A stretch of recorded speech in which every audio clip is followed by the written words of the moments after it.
Oke, kita akan bahas satu hal yang jujur penting banget.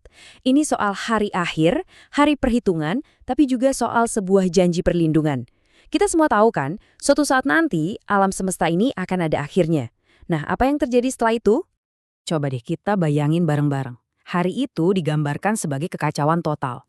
Bencana kosmik di mana-mana. Dan di tengah-tengah semua itu, ikatan yang paling kuat di dunia, keluarga, tiba-tiba nggak ada artinya lagi. Ayah, ibu, anak, saudara, semua sibuk sendiri-sendiri.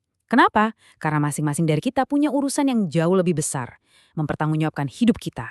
Tapi, nah ini yang menarik. Di tengah kepanikan massal saat semua orang ketakutan dan bingung, ternyata ada sekelompok orang yang justru adem ayem. Mereka tenang, mereka teduh, karena mereka berada di bawah sebuah naungan khusus dari Tuhan. Pertanyaannya jadi simpel kan? Siapa orang-orang yang beruntung ini? Di hari di mana nggak ada lagi tempat berteduh, siapa sih yang dapat tiket VIP untuk masuk ke dalam naungannya?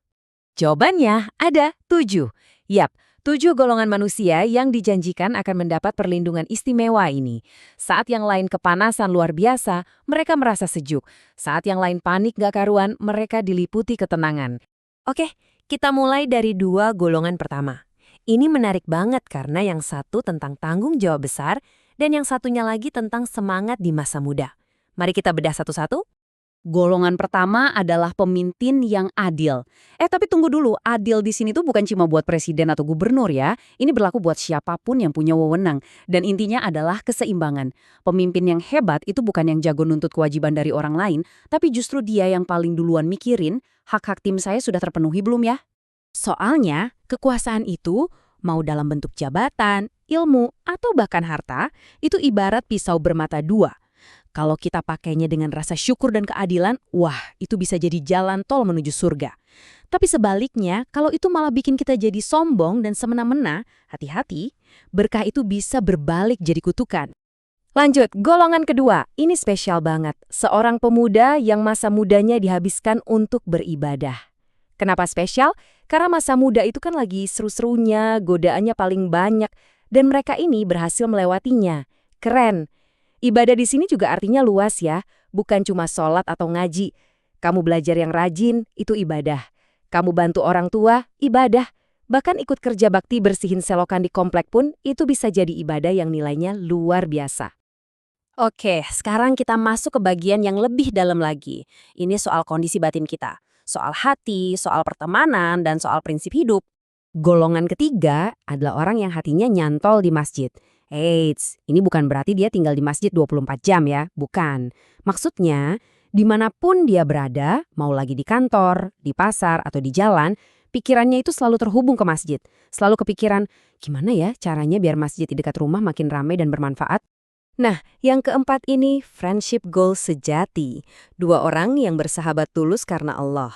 Pertemanan mereka itu bukan karena bisnis, bukan karena status, tapi murni karena mereka sama-sama ingin jadi orang yang lebih baik. Ikatan mereka kuat banget. Mereka baru akan putus hubungan kalau salah satunya udah mulai melenceng dari jalan yang benar. Golongan kelima ini, wah, digambarkan dengan sebuah adegan yang dramatis. Coba bayangkan, seseorang diajak berbuat dosa oleh orang yang punya segalanya. Penampilan menarik, kedudukan tinggi. Situasinya mendukung, sepi, nggak ada yang bakal tahu. Tapi dengan tegas dia bilang, maaf saya takut sama Allah. Keren banget kan? Ini inti dari moralitas sejati. Ujiannya itu bukan pas kita lagi diliatin banyak orang, tapi justru pas kita lagi sendirian. Punya rem internal yang pakem karena kita sadar 100% bahwa Allah selalu melihat.